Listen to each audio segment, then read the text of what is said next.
The president is the best communicator that we have in the White House. The best way to get something done, if it holds near and dear to you that you like to be able to, anyway.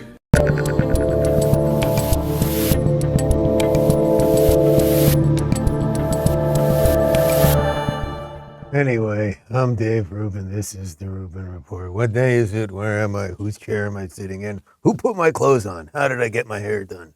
It's February 21st, 2023. We're live streaming on Rumble, YouTube, and Locals. Share, subscribe if you have not. And if you want to play along during the show, join us at rubinreport.locals.com. Today, we're going to be talking about that elderly man pretending to be President Joe Biden, because on President's Day yesterday, as you know, this is President's Week, but yesterday was President's Day. Instead of staying here in the United States of America and focusing on the issues that average Americans have, say inflation, other economic issues, the border, perhaps going to East Palestine where there is an ecological disaster, perhaps unprecedented in American history, he went to Ukraine to give Zelenskyy some more cash.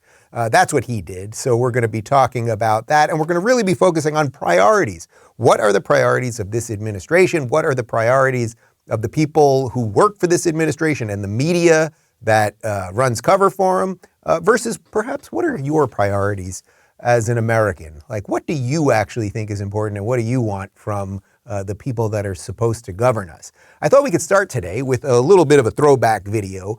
This is Elon Musk. You might have heard about this Elon Musk guy. He's a little-known tech guy, created something called PayPal many years ago, eventually started Tesla and SpaceX and the Boring Company, and then he bought Twitter.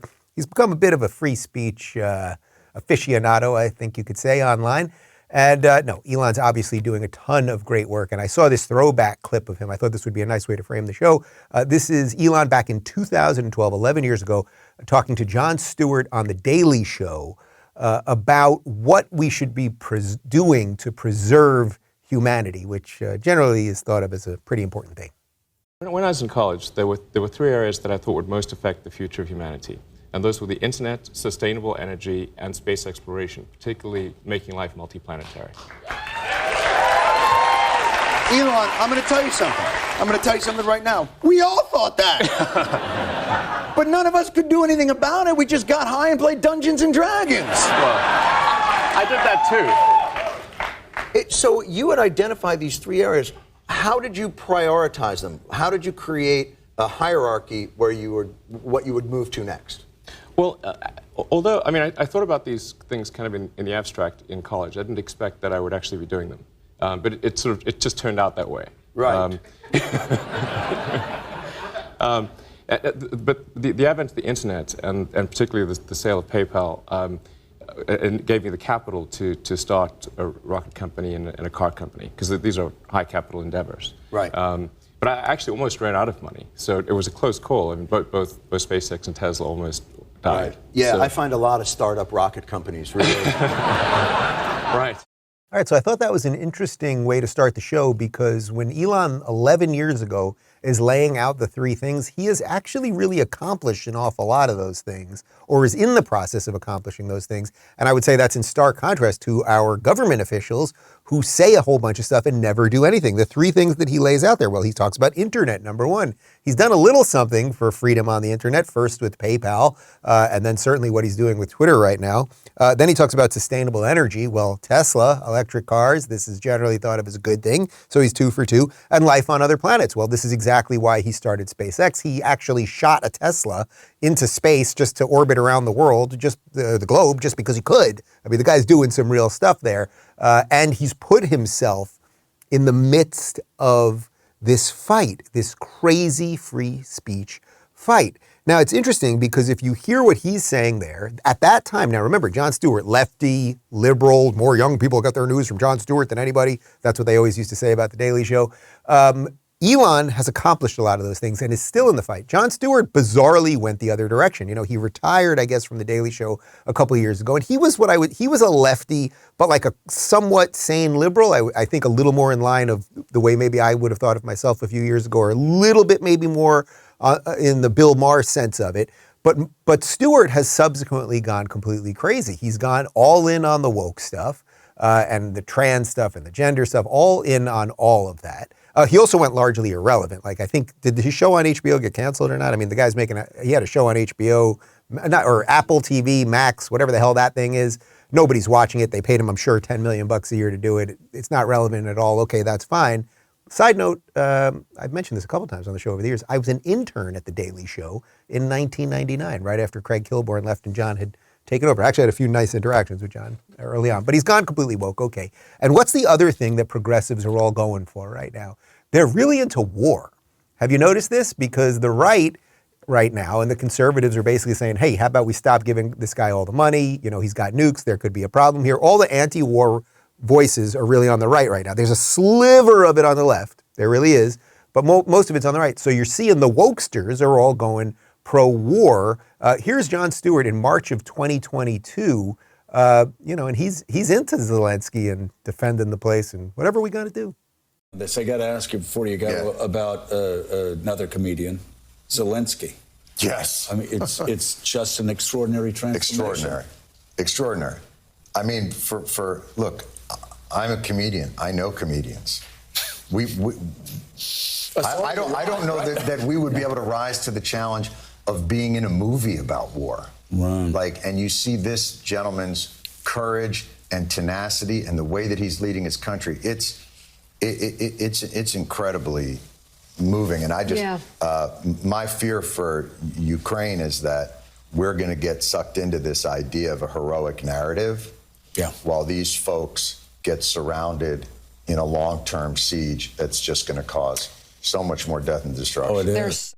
So the reason I wanted to show you that is it's pretty interesting. It's like, all right, that was about a year ago. That was 11 months ago, March of 22. John, you should be screaming right now that over the last 11 months, the Democrats have been marching us towards war. We are getting closer to war. It is fairly obvious. And when we find out who actually blew up the Nord Stream pipeline, hint, it was probably us. And as we keep giving tanks and planes and munitions and things to Ukraine, we are just funding their war. So in essence, we are at war. And yet, despite how horrible, apparently, we are told it is, it's so evil and horrible and all those things. And again, I know people. Locals had an office in Ukraine. We had to get guys out of Ukraine. We got them into another country. Some of them we got here to the US. So I'm not diminishing that anything's going on there. But we are told it is so horrific. It is so awful. But Joe Biden managed to show up yesterday and wander around Ukraine. Here you go. A significant moment on the world stage. President Biden met with Ukrainian President Volodymyr Zelenskyy during this unannounced trip. It comes just days before the one-year mark of Russia's brutal invasion of Ukraine. This moment is highly significant this morning. Biden sending a strong message of support to Ukrainians as air raid sirens wailed across Kyiv, underscoring the very real risk involved in this trip.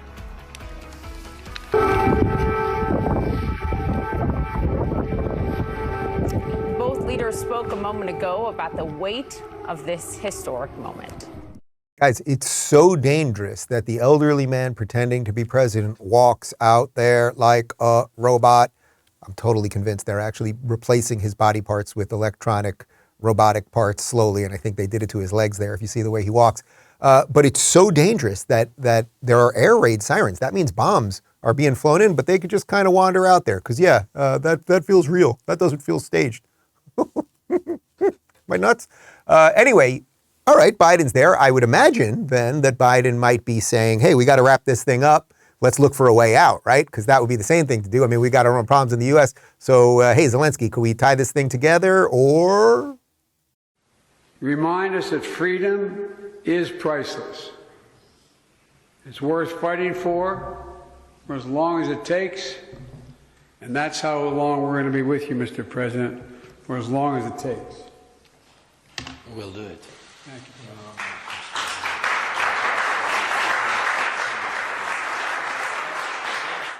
Oh, we're going to be there for as long as it takes. I don't know, maybe 20 years. You know, we just got out of this freaking Afghanistan thing. We were there for 20 years. Nobody knows why. Billions and trillions of dollars, all the millions of deaths, Iraq war, a lot of dead people, carnage, collapsing infrastructure everywhere. None of it really working. Let's just get in it. Let's just get in. We'll just hang out for a couple years. I don't know, a couple decades. Just keep funding the thing. Come on, we're Americans. Here's Kamala Harris. By the way, have you noticed on the show lately, people were saying, Dave, you call her Kamala, and her name is Kamala. And I've started integrating that into the show. Anyway, here's the vice president that nobody likes. And she's getting ready to ratchet up the rhetoric against Russia as well.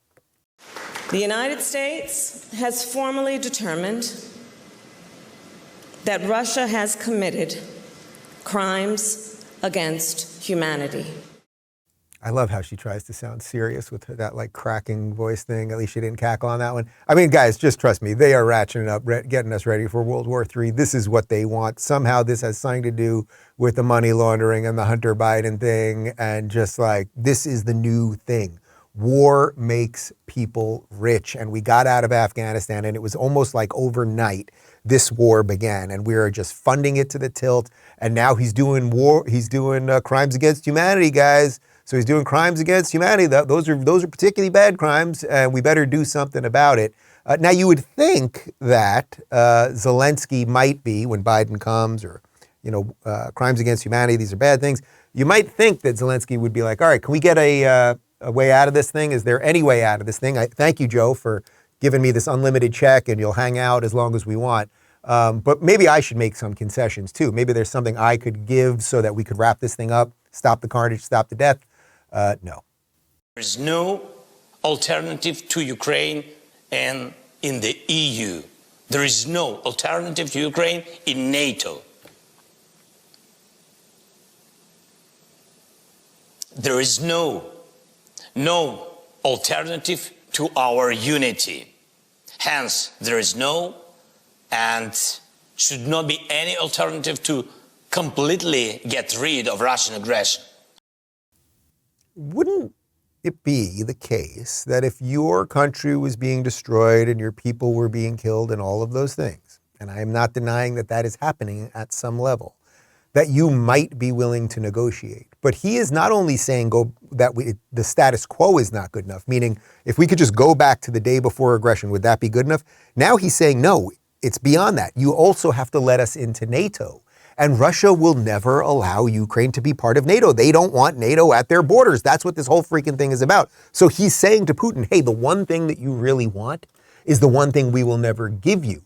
Thank God I've got old Joe here writing me a check forever saying we're going to hang out forever and the Americans are going to keep giving us money and weapons and everything else.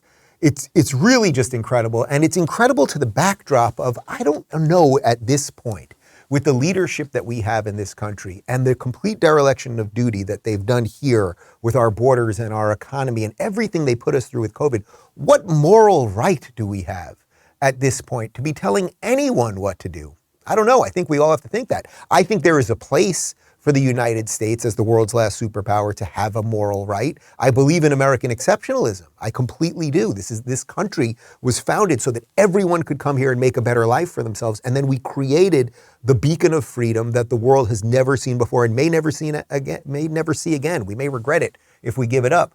But right now, we are in bed with some shady people. We are funding crazy wars, and it's all of the left. The left that was the anti-war people. War, Republicans like war. George W. Bush likes war. Republicans are mean. Brr.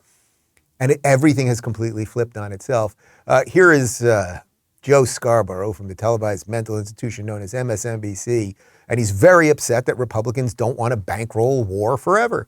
White House, we're told, is preparing some massive aid packages to Ukraine to keep the government running in Kyiv on the one hand, and then, of course, much more military aid, which Richard Engel just showed us is desperately needed, and not just from the United States, but Europe as well, jumping in to get the ammunition, at least for starters, into the hands of Ukrainian fighters. Right, a lot to talk about there, Caddy, but you've been talking to sources on the Hill that tell you, even if the Republicans were to do the politically just idiotic thing and cut off Zelenskyy and the freedom fighters in Ukraine, Biden's got things lined up to keep him going for quite some time. Yeah. Even if you Republicans try to cut the cash, we'll figure out a way to keep it flowing. This is so bananas. Guys, if this was Trump, just imagine if this was Trump pushing for this war. Every single one of these people would be on the reverse side of where they were at. They would be telling you that Putin is the good guy and we are the aggressor. So now some Republicans are like, maybe we should get some receipts. Remember Rand Paul, that was a big one. Well, we gave him $100 billion. Could I just see a receipt? How much are they tipping on this thing? Like, could I just see something? No, can't see that. And more money will keep coming and more arms will keep coming. And I guarantee you this, there is no military solution. I don't know if like you can see it, guys, but for some reason I'm seeing it pretty clearly. The guy has nukes. There is no situation where we send in enough tanks and his army we've killed every last Russian. We've removed vodka from every supermarket in America. We will take the Russian hockey team off NHL on PlayStation. We have really screwed the Russians. No one will ever see Drago in Rocky IV again. And he's still got nukes. But we seem to want to just keep going and keep going and keep going. And the media is fueling it. They are absolutely fueling it. People like Joe Scarborough, who are wrong about absolutely everything and will take any position on anything depending on who is in power. But let's shift, because we seem to want to defend other people's borders, right? We had this big omnibus package. We're going to spend money to protect Poland's borders, I think. We give all these countries all of this money. I would be for cutting it 25% across the board on everybody. I don't know, you guys got some problems, so do we. Sorry, guys. This year's going to be a little thin. The Christmas gifts are going to be a little lighter this year. But we seem unable to do that, I understand. So let's look at what's going on right here in this country. Well, Chris Wallace, who was on Fox, remember, and then he went to CNN Plus, and that thing failed. Where is his new show now? Do we even know? It's on CNN? Good for this guy. He made it from CNN Plus to CNN, poor guy. Anyway, he had Secretary of Homeland Security Alejandro Mayorkas on to talk border policy because everyone knows it ain't working. But here's Mayorkas and his very fine eyebrows. Migrants believe there's an open border. Chris, have you heard some of our political leaders speak about the border and communicate that the border is open? I don't think the more than 1.5 million people who have been removed or expelled from the border would consider the border open, but political leaders communicate that the border is open. That is music to the smugglers' ears, and the smugglers themselves spread. Wait. You're going to blame this all on Republican critics? Absolutely not. Absolutely I mean, you're not going to say that the administration and the policies on Remain in Mexico or Title 42 or stopping construction of the wall, that had no impact? Chris, that's not what I said. I'm just citing for you a few things, and please allow me.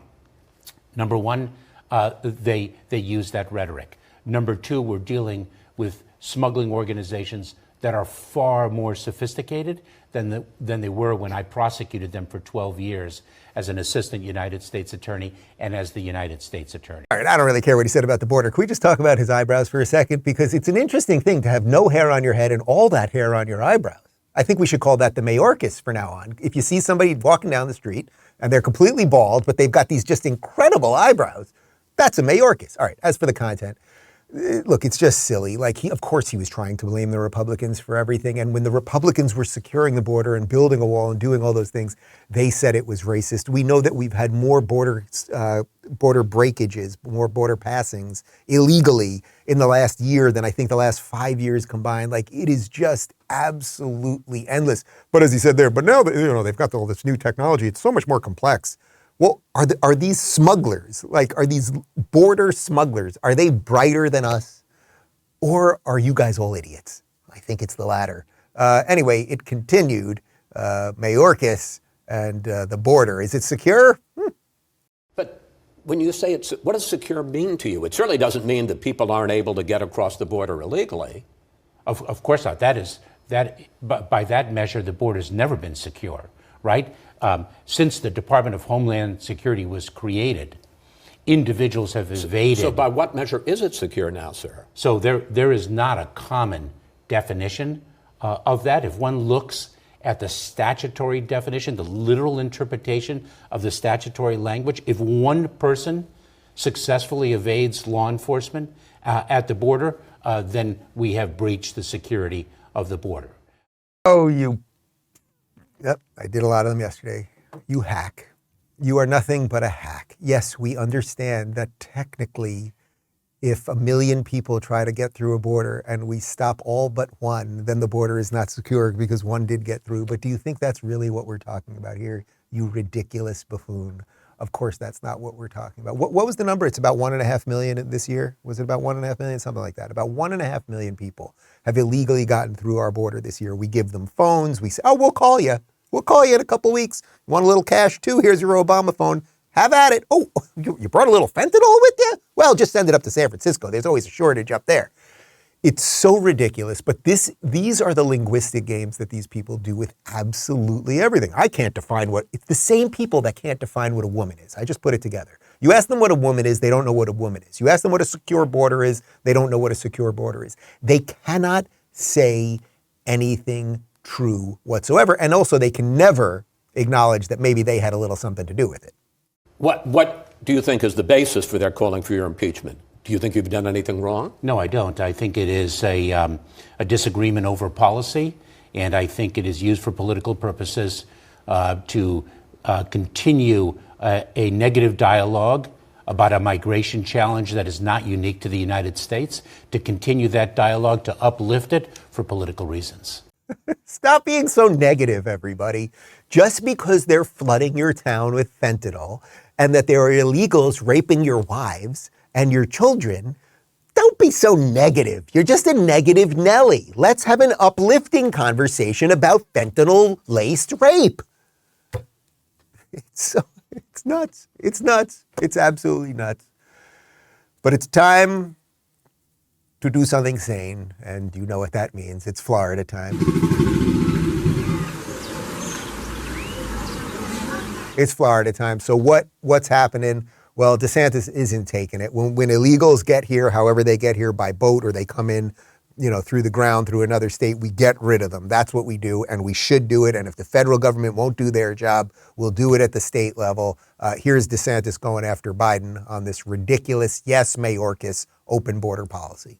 Unfortunately, the Biden administration has done slim to no work to actually try to prevent opioids from entering our communities in the first place.